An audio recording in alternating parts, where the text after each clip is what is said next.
السلام علیکم ورحمۃ اللہ وبرکاتہ۔ کیا آپ کے گھر میں ہر وقت لڑائی جھگڑا رہتا ہے؟ چھوٹی چھوٹی باتوں پر غصہ آتا ہے؟ میاں بیوی میں انبن ہے یا والدین اور اولاد ایک دوسرے سے ناراض ہیں؟ تو یہ ویڈیو آپ کے لیے ہے۔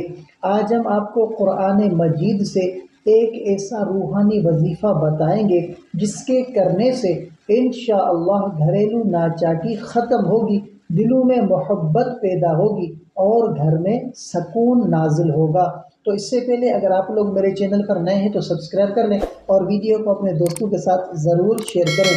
تو سب سے پہلے کہ گھریلو ناچاکی کا مجرب وظیفہ، تو وظیفہ کیا ہے؟ آپ نے سورہ طٰہٰ کی آیت نمبر 39، یہ آیت دلوں میں محبت، گھر میں سکون اور جھگڑوں کے خاتمے کے لیے مجرب ہے۔ تو اس وظیفے کا طریقہ کار کیا ہے؟ آپ نے کس طریقے سے وہ اس وظیفے کو کرنا ہے؟ تو سب سے پہلے آپ نے باوضو ہو کر روزانہ عشاء کی نماز کے بعد کسی پرسکون جگہ پر بیٹھ جانا ہے اور سب سے پہلے آپ نے 11 بار درود ابراہیم پڑھنا ہے۔ اس کے بعد آپ نے 313 بار کیا پڑھنا ہے؟ آپ نے 313 بار سورہ طٰہٰ کی آیت نمبر 39، وہ آپ نے 313 بار پڑھنی ہے۔ اس کے بعد آخر میں آپ نے پھر سے 11 مرتبہ درود ابراہیم پڑھنا ہے۔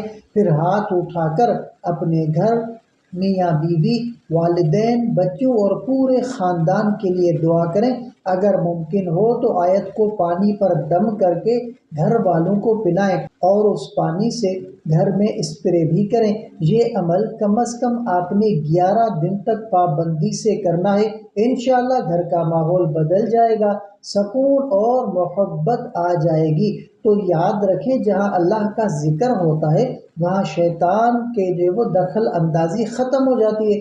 گھریلو سکون کے لیے صرف دنیاوی تدبیریں نہیں بلکہ روحانی علاج بھی ضروری ہے۔ تو آئیں دعا، صبر اور محبت کے ذریعے اپنے گھر کو جنت کا نمونہ بنائیں۔ اگر یہ ویڈیو آپ کے دل کو لگی ہو تو لائک کریں، شیئر کریں تاکہ دوسرے گھروں میں بھی سکون واپس آئے، اور ہمارے چینل علامہ عابد علی اشرفی کو سبسکرائب ضرور کریں تاکہ آپ کو مزید اسلامی وظائف اور خوابوں کی تعبیرات کی ویڈیوز مسلسل ملتی رہے۔ اللہ آپ کے گھروں کو محبت، رحمت اور برکت سے بھر دے۔ تو ملتے ہیں اگلی ویڈیو میں، تب تک کے لیے اپنا بہت سارا خیال رکھیں اور ہمیں اپنی دعاؤں میں یاد رکھیں۔ السلام علیکم ورحمۃ اللہ وبرکاتہ۔